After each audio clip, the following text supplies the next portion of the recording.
Saya teruskan. Nabi Yunus itu dakwai kaumnya itu lama sekali dan tidak iman. Nah semua nabi kalau kaumnya tidak iman itu diberi hak Allah ngancam akan adanya azab. Apa? Ngancam akan adanya azab. Nabi Yunus ngomong gitu terusin. Nanti kalau kamu tidak iman itu pasti kena azab. Anggap saja dia ngancam gitu sudah berbulan-bulan. Singkat cerita, azab baru tinggal 3 hari lagi. Ayo nang iman, tinggal 3 hari lagi. Ya kira-kira dia ngomong misalnya Ahad, berarti Ahad, Senin, Selasa. Atau kamu milih Selasa, ya Rabu, Kamis. Singkat cerita Ahad itu, dia gak kuat.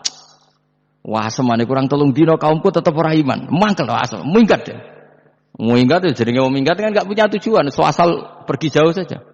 Ada perahu, sekenanya dia naik saja. Namanya minggat. Kalau bawa bekal terencana, bawa visa, paspor kan plesir namanya. Jenenge minggat itu ya gak, ya sekenanya. Gak persiapan. Singkat cerita, sampai ikut perahu nelayan tadi, terus zaman itu ya ada mitos. Kalau ada gelombang yang gak wajar, pasti ada orang minggat. Terus ditanya siapa yang minggat. Nabi Yunus kan orangnya jujur saya katanya. Gitu. Ya sudah, yang minggat harus dicemplung gitu. Ya terus ada yang agak baik, ya jangan gitulah. Ini kan kita semua butuh selamat. Dudi dulu. Terus Dudi satu lagi ketemu Yunus. Coba mungkin salah udahnya. Dudi lagi ketemu sampai 3 kali ketemu Yunus. Makanya fasahama fakana minal mudkhadin. Diuji, dia kalah kemudian tenggelam. Faltaqamahul khutu wa huwa mulim. Terus dia diuntal, ditelan oleh ikan nun. Nah, di situ ikan nun digambarkan saking besarnya itu. Nah ini uniknya Allah sama kekasihnya. Sudah Allah menyalahkan tapi unik. Ikan ini kan itu sama Allah dikasih instruksi. Kamu gak boleh makan dia. Dia kekasih saya. Terus ketika di tengah di perut apa? Ikan. Dia kegelapan. Terus Nabi Yunus cita-citanya satu, ya Allah. Kalau saya sumpah gini saya tidak bisa baca tasbih. Akhirnya sama Allah disulap perut ikan itu jadi masjid. Jadi dia di dalam perut ikan ya santai saja tetap wiridan. Santai. Fana ada fi dzulumati alla ilaha illa antas fanak ini kuntum nadal. Ya dia santai aja wiridan karena perut ikan bagi dia adalah masjid. Ya dia disalahkan Allah karena abako tadi minggat, hijrah tanpa pamit. Tapi juga dibela-belain Allah, ikan tadi tidak boleh nelan. Ini perlakuan Allah sama orang yang dicintai. Tapi karena dia nabi uniknya apa? Dino Ahad iku kaume do nginceng omah Nabi Yunus. Rame-rame nginceng. Lucunya cara nginceng gini, nak Yunus ning omah berarti bodoh nih. Wong omahe ana adab kok dene tengok-tengok. Bareng diinceng Nabi Yunus tuh gak ada. Tenan ana adab, mulane wonge rawani ning omah. Itu unike pangeran. Dadi umpama dekne ra minggat ya salah. Mau dekne ora minggat berarti kaume jare apa ana adab ana gempa bumi likuwi faksi kok dekne ning omah. Lah nek ana tenan ra melayu, nyatane gak melayu. Dadi mbok Allah didesain minggat. Tapi nak minggat jadi salah, Nabi ora pamit. Makanya masyhur, saya itu punya kitab karangannya Habib Alim Alamah, mbah-mbahnya Habib Anis, Habib Ali bin Husain yang ngarang apa? Ali bin Muhammad bin Husain yang Simtud Duror itu. Itu di antara doanya gini. Tapi jangan tiru loh, gue rawali. Aku rawani niru. Cuma saya hafal secara ilmu, tapi saya tidak berani niru. Waj'al sayyiati man ahbabta. Ya Allah, jadikan kesalahan saya itu kesalahan orang yang kau cintai. Terus pokoknya salah lah jadi pangeran kadung seneng, salah lah ya sampai wae wong seneng. Itu waj'al sayyiati man ahbab. Terus koyo kowe lah dimanja wong tuamu, anak paling disayang. Salah wae lucu. Kok cah cilik. Kowe seneng cah cilik, salah wae lucu. Mecano gelas ya lucu, tiba ya lucu. Tibane cah tuwek-tuwek. Bocah jelalatan mulane tiba. Nah itu barang kau nginceng omahe Nabi Yunus gak ana wong. Wah, berarti adab mau turun betul. Andai kan adab tidak jadi turun, pasti Nabi Yunus berani di rumah. Tenang. Wes barang mulai malam Kamis, adab itu sudah kelihatan. Ada puting beliung, ada apa sudah jelas pasti ada adab. Kaum yang lapangan tobat finish. Secara bal-balan menit-menit apa? Terakhir. Woi, ambek pengenan ditampa tobaté. Wis gak sida tak azab wong kowe tobat. Singkat cerita Nabi Yunus hari ketiga atau apa dia selamat. Pakai versi yang umum saja. Selamat faltaqamaul khutu bahwa Terus falaula annahu kana minal musabbihin la bisa fi batni la yaumi yub'atsun. Akhirnya dimuntahkan sama ikan nun tadi terus dia keluar. Barang keluar tanya-tanya kabar, gimana kabar kampung neng Nuwah? Baik-baik saja. Kabar awalnya mulai karena dia tahu kalau orang bohong itu dihukum mati. Padahal dia bohong, katanya kemis itu ada Adam, ternyata kampungnya baik-baik. Padahal baik-baiknya karena mereka tobat. Jadi masyarakatnya nyari dia karena mau iman. Si nabinya agak berani pulang karena nanti dihukum mati. Itu. Lalu pangeran ambek kekasih itu, pangeran yo bully.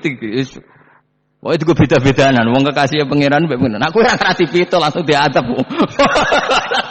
Jadi pangeran ambek kekasih itu beda. Orang koyo. Akhirnya Yunus ramani mulai. Wah nak mulai disiksa. Perkara nih kalau pembohong itu dihukum mati. Masyarakat yang golek tenan. Mergo nalem kemis ku ono adab tenan. Cuma terus do tobat. Nah disebut falaula kana qaryatun amanat fanafa'aha imanuha illa qauma Yunus lamma amanu kasyafna anhum adzabal khizi fil hayatid dunya. Enggak ada kampung yang saya adab kecuali kasil tak adab, kecuali kaum Nabi Yunus. Aku wis meh ngadab lho, pas menit terakhir peta adab tobat, akhirnya ra sida dari pangeran. Iku kaum Nabi sinten? Iku ya barokah minggate Nabi Yunus. Lha iku nabi. Wong kliru kok barokah, iku nabi.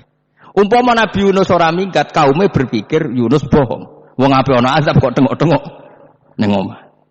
Tapi pas minggat tenan yo disalahno pangeran, minggat kok gak pamit.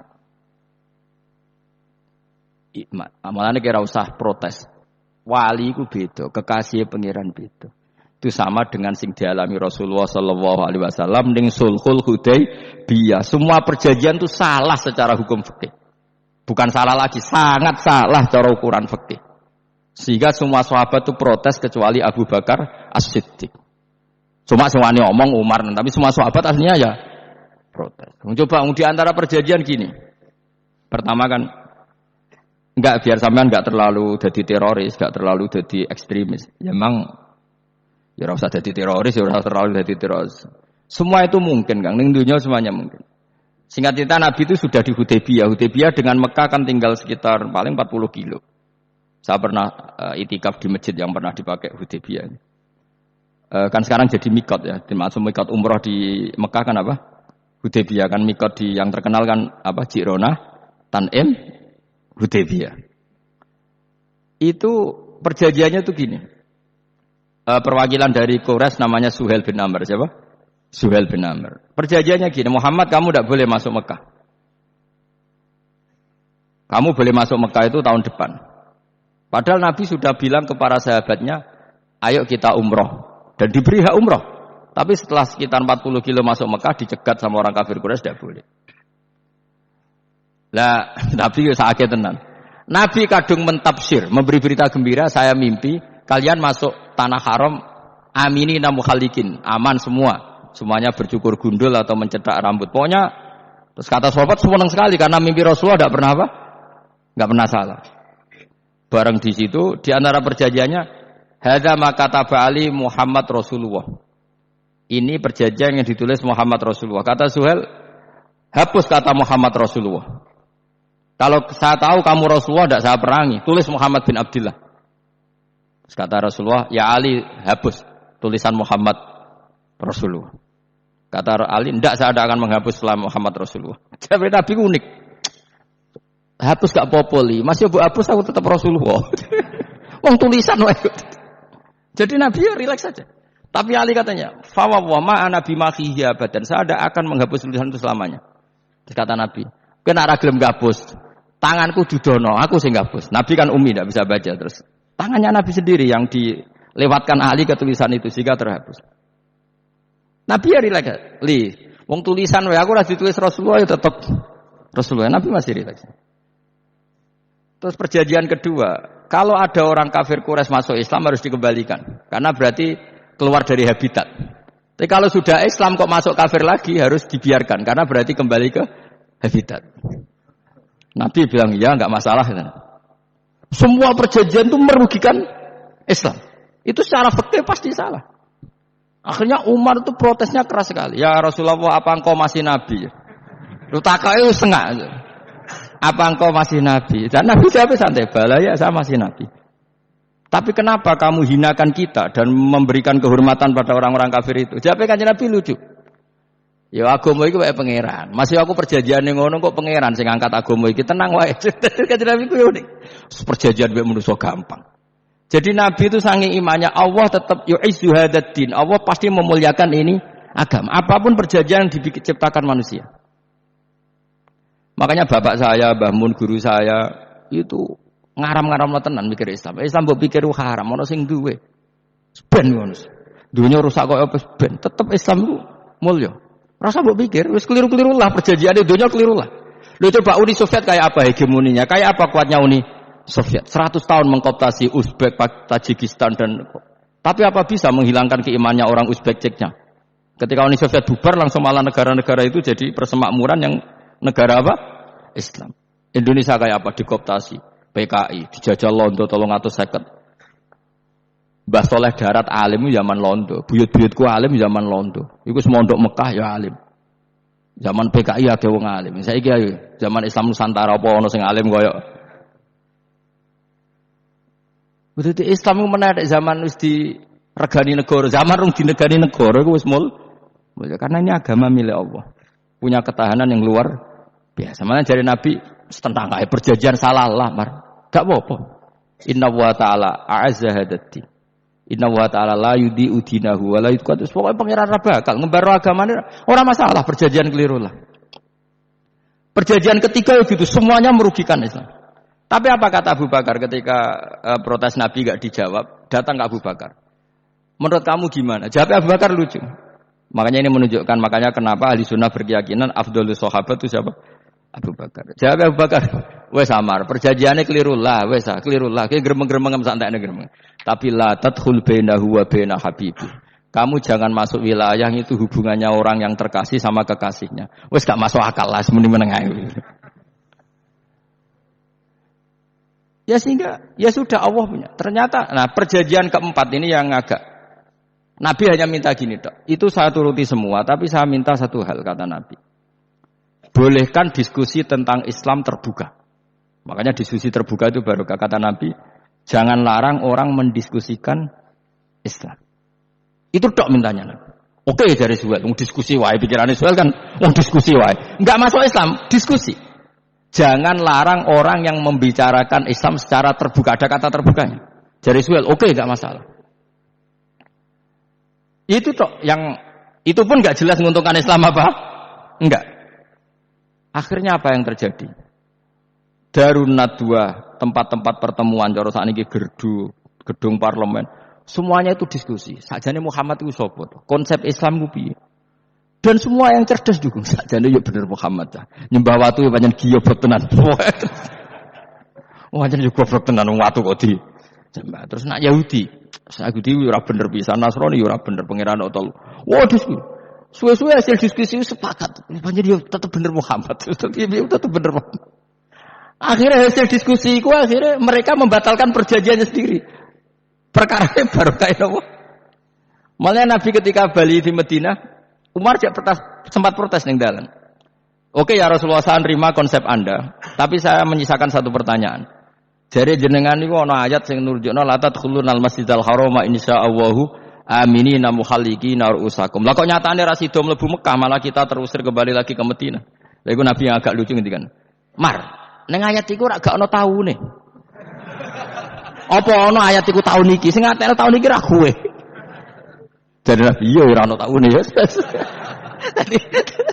Ora ana taune kok tauni dhewe kan kira-kira.